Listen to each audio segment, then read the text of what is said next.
दिवाली बस एक ही हफ्ते दूर है और ऐसे में हर एक कंज्यूमर का टॉप एजेंडा रहता है शॉपिंग। तो जाहिर सी बात है कि हर मार्केटर का एजेंडा होगा कि कैसे ज्यादा से ज्यादा कंज्यूमर्स को अपनी तरफ लुभा सके। इस पूरे खेल में सबसे ज्यादा फायदा होता है अलग अलग एडवर्टाइजिंग मीडियम्स का। और इस साल तो दिवाली के साथ साथ हरियाणा और महाराष्ट्र में चुनाव के चलते भी लोकल माध्यम जैसे रेडियो, प्रिंट, आउटडोर को जमकर फायदा हुआ, क्योंकि इन माध्यमों में दोनों ही बातें ट्रेंडिंग रही, इलेक्शन और दिवाली की शॉपिंग। ऐसे ही ट्रेंड्स के बारे में हम आपको बताते रहेंगे ब्रांड बाजार में। मैं हूं शिबानी। देखते हैं आज क्या है खास हमारे शो में। क्या गोल मारने में कामयाब होगा हाल ही में शुरू हुआ इंडियन सुपर लीग? किन बड़े बड़े ब्रांड्स के विज्ञापनों के खिलाफ आई कंप्लेंट्स को एस्की ने किया अपहेल्ड? और कैसे मॉल्स जुटा रहे हैं इनोवेटिव अंदाज में फुटबॉल? इंडियन सुपर लीग को कई लोग एक शुरुआत कह रहे हैं देश को फुटबॉल नेशन बनाने की।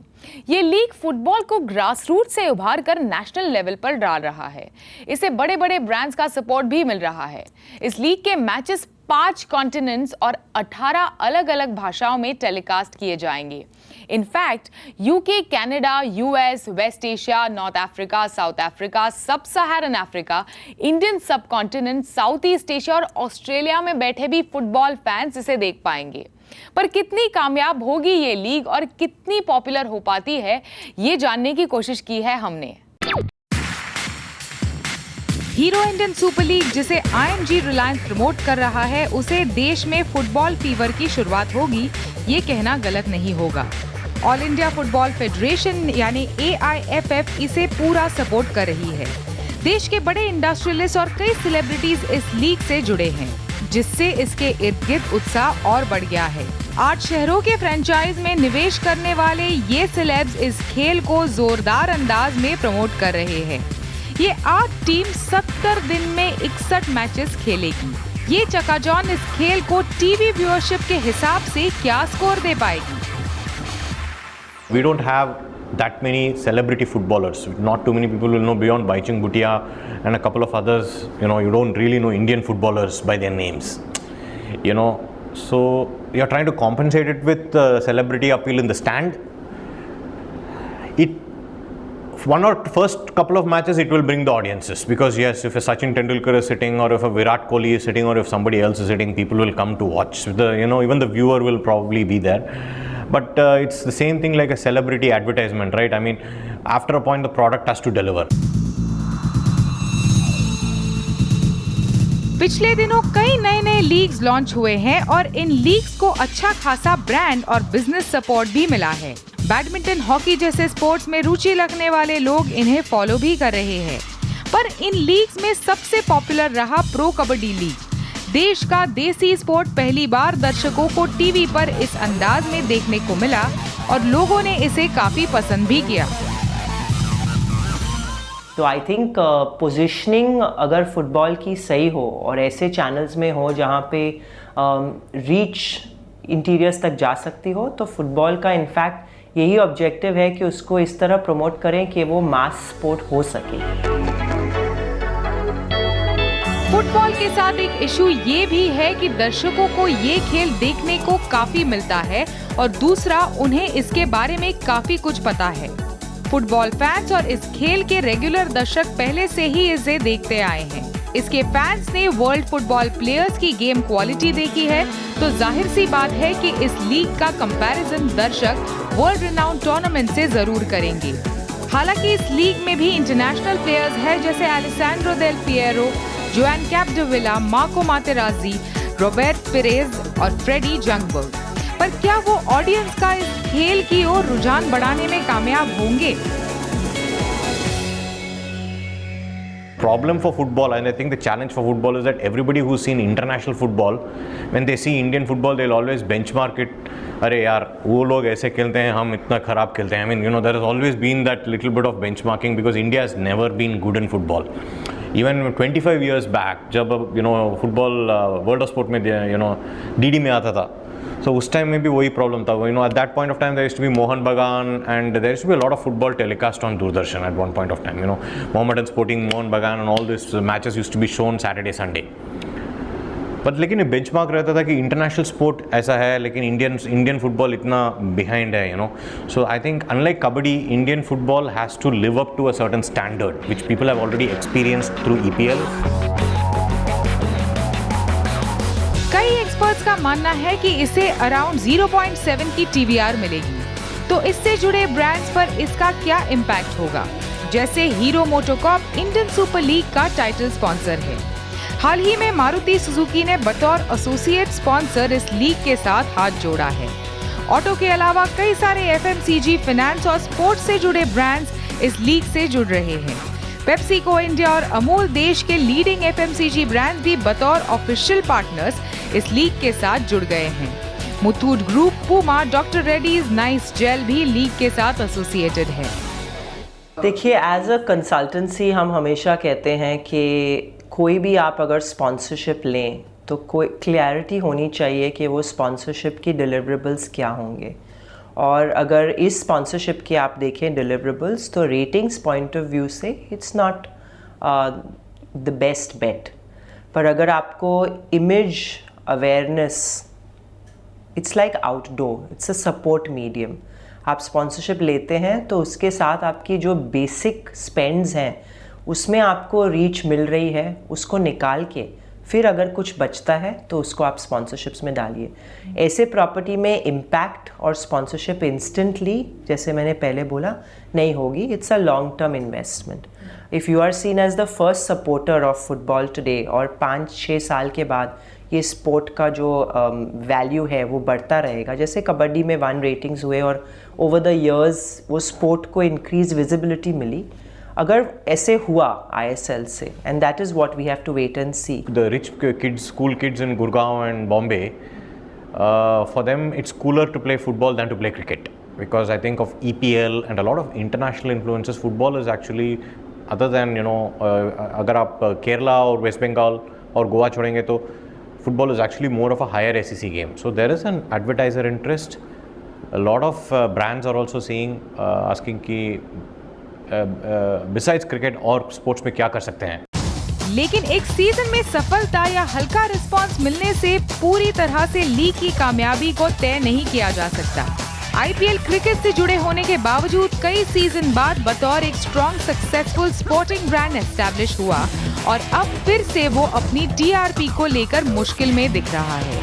ऐसे में ये देखना इंटरेस्टिंग होगा कि सेलिब्रिटी एसोसिएशन के अलावा कोई ब्रांड क्या क्या कर सकता है व्यूअर्स के साथ अच्छा कनेक्ट बनाने के लिए। ब्रांड बाजार में अभी वक्त है एक छोटे से ब्रेक का और आगे देखेंगे कैसे बड़े बड़े ब्रांड्स के विज्ञापन के खिलाफ आई कंप्लेंट्स को ASCI ने सही ठहराया और ब्रांड्स को आगाह किया। वेलकम बैक, आप देख रहे हैं ब्रांड बाजार। हर 3 महीने में ASCI यानी advertising standards council of India उनको मिली कंप्लेंट्स पर एक रिपोर्ट निकालती है। इस बार आई रिपोर्ट के मुताबिक ASCI को मिली 147 कंप्लेंट्स में से 134 को ASCI ने अपहेल्ड किया और इस बार इन विज्ञापनों में कई सारे हेल्थ केयर और ऑटो ब्रांड्स हैं। देखते हैं क्यों और किस लिए इन विज्ञापनों को गैर जिम्मेदार बताया गया।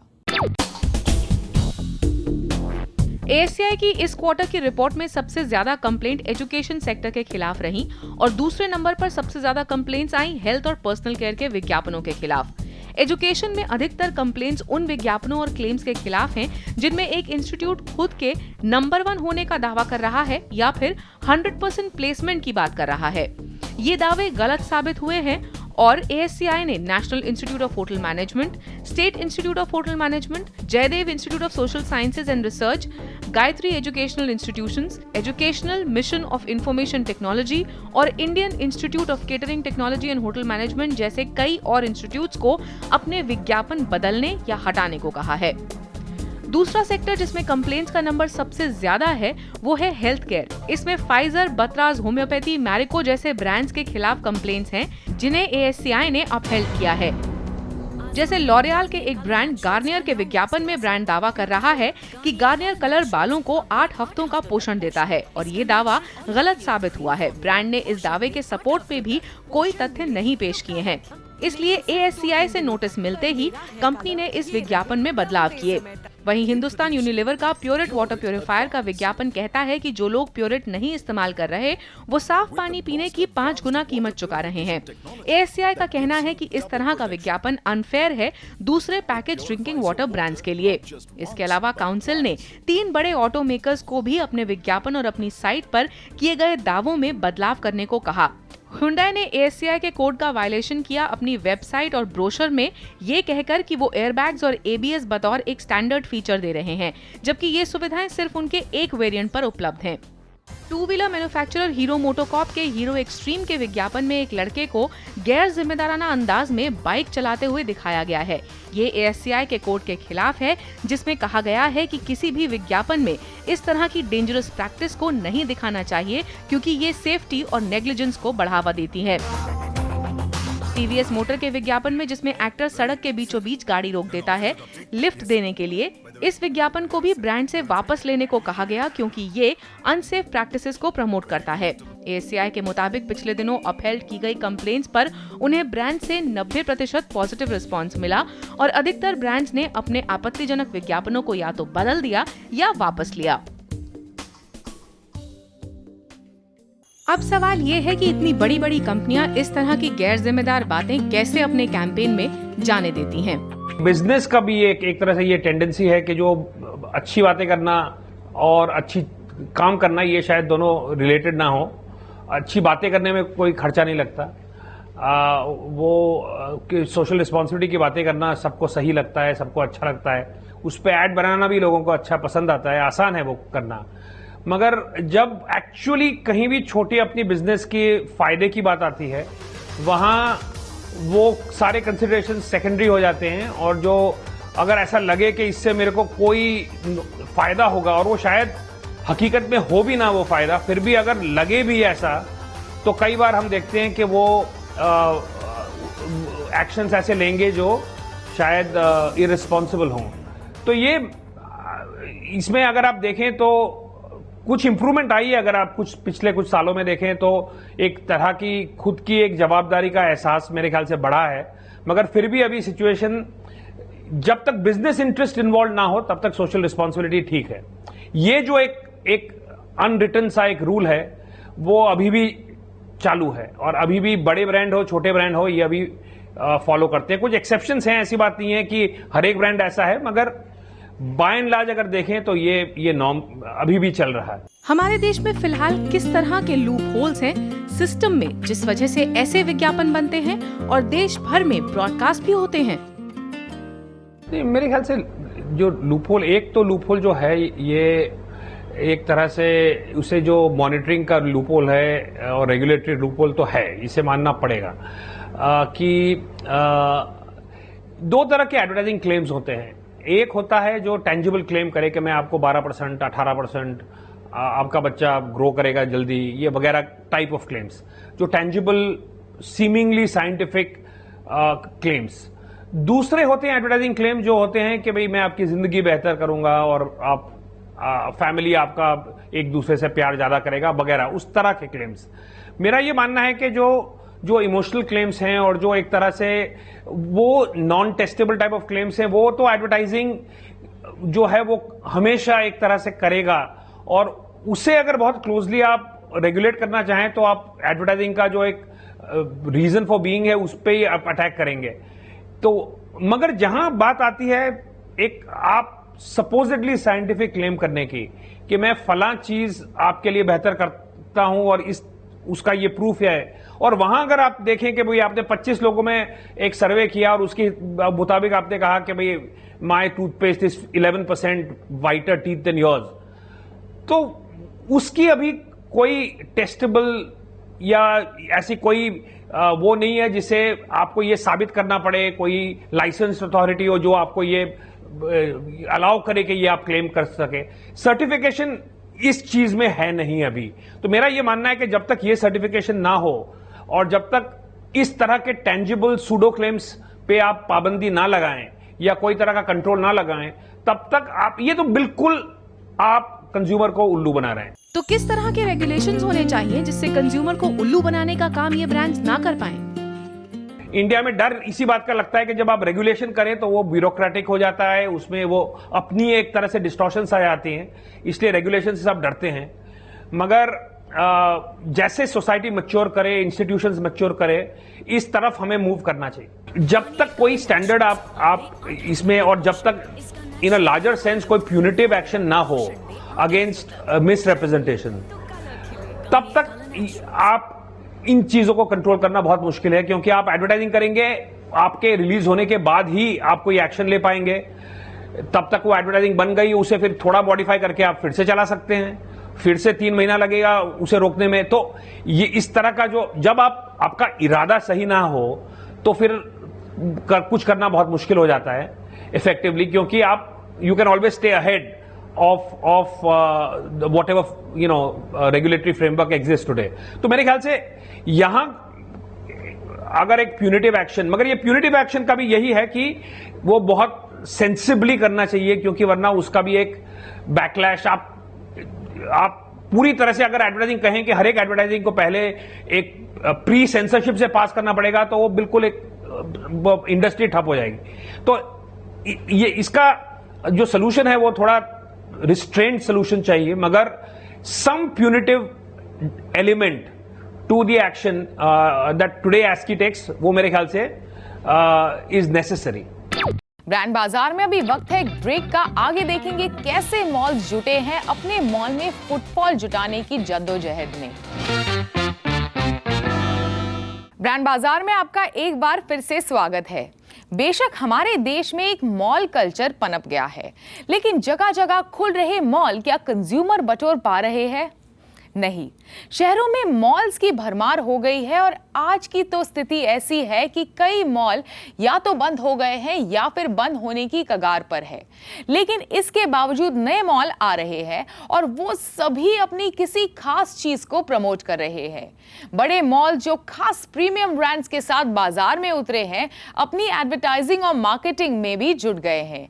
कैसे ये मॉल खुद को प्रमोट कर रहे हैं और कितना फायदा हो रहा है इन प्रमोशन से, देखते हैं। अर्बन एरियाज में मॉल की कोई कमी नहीं है और मॉल का ट्रेंड टियर 2 और टियर 3 शहरों में भी बढ़ता नजर आ रहा है, पर कंज्यूमर उतनी तेजी से नहीं बढ़ रहा इन मॉल्स की तरफ। इसीलिए कई मॉल्स को कंज्यूमर्स का ध्यान अट्रैक्ट करने में मुश्किल हो रहा है। ऐसे में मॉल कई तौर तरीके आजमा रहे हैं। अगर ये सेल या कुछ ऑफर करे, that is just the first step for consumers to come in, but वो बार बार क्यों आएगा? He will only come again and again once he gets different experiences. He comes and उसको पता है मैं हर बार ये मॉल जाऊंगा तो मुझे कुछ नया मिलेगा, मैं हर बार जाऊंगा मेरे लिए भी कुछ होगा, मेरी हस्बैंड के लिए भी होगा, मेरी वाइफ के लिए भी होगा, मेरे किड्स के लिए भी होगा। None of us will get bored. कई मॉल अपनी ओवरऑल ब्रांड इमेज और पूरी ब्रांडिंग पर काफी ध्यान दे रहे हैं। कुछ मॉल्स अपने आप को एक पर्टिकुलर नीश में ढाल रहे हैं, जिससे उन्हें एक खास तरह का अच्छा क्राउड मिल सके। जैसे मुंबई का R-City मॉल अपने किड्जेनिया के लिए फेमस हो रहा है, वहीं दिल्ली का DLF एम्पोरियो और मुंबई का द पैलेडियम दोनों हाई एंड शॉपिंग मॉल्स हैं और उस हिसाब से वो अपने प्रमोशंस पर काम करते हैं।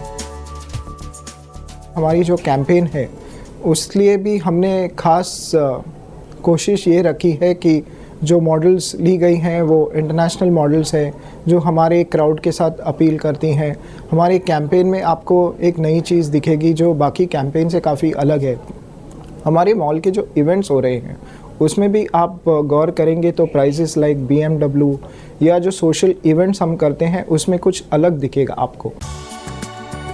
कई एक्सपर्ट्स का मानना है कि जितनी तेजी से मॉल्स बढ़ रहे हैं उतनी ही तेजी से मॉल्स के खर्च भी बढ़ रहे हैं। और क्यों ना हो, इनका सामना केवल दूसरे उभरते मॉल्स से ही नहीं, तेजी से बढ़ते ई-कॉमर्स सेक्टर से भी है। Print is something which we have seen a huge amount of increase. I think year on year 20 to 25% increase has happened on all the mass media, print, radio and I would say even outdoor. Obviously to drive footfalls, to get people to come to the malls and so on. Malls के बढ़ते advertising खर्चों का फायदा local माध्यमों को हो रहा है और मॉल्स में एक्टिवेशन पर खर्च इन स्पेंड्स का सबसे बड़ा हिस्सा है। we had the largest Disney setup in a mall. So kids from all over Bombay were coming to a mall to see this. Now, Abhi, this is the original Disney set that came from US. And it was like 18 feet tall. So people love to see Mickey and Minnie. So this was one of the big activations. Then we're creating special properties for malls for days. Now weekends, so everybody knows कि malls में बहुत कुछ हो रहा है. अब जैसे weekdays में we're doing this gaming Guruvar, where we've got this lotto, we've got this small casino kind of sets. But then you're not really trading with money and all. It's just fun. Then you've got these techie Tuesdays, you've got What Women Want Wednesdays, and then you've got rock concerts on Saturdays. लेकिन सिर्फ activities करने से काम नहीं बनता।